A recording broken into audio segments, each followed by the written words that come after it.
lawsuit as well. And he said, "Oh, Barton, he's a known liar. He makes up his history." And so we took those three and went to court as typical of what is said on pages and blogs and articles across the country.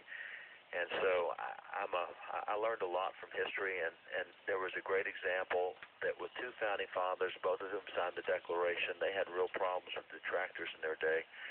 One of them was Thomas Jefferson, and Jefferson was accused of a number of things in his writings. He said, "I could have taken my detractors to court and won," but he said he didn't for three reasons. He said, number one, he knew that God knew the truth.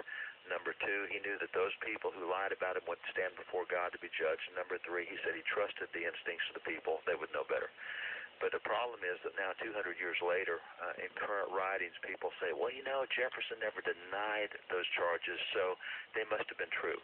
And so not standing up and fighting back on falsehoods, now historians use that as a reason to say Jefferson did what they charged him with.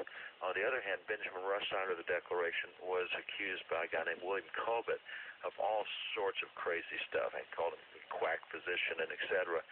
And after years of that, Benjamin Rush did a defamation suit, went to court, won, and took all and he got a sizable judgment and gave it all away, gave it to charity because he was after clearing his name.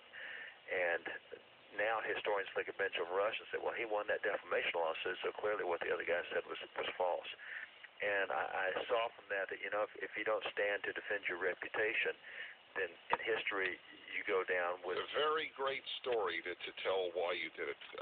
I think you were right in doing so anyway, because if we don't punish liars, and I think it's not even liars, defamers, that's the worst.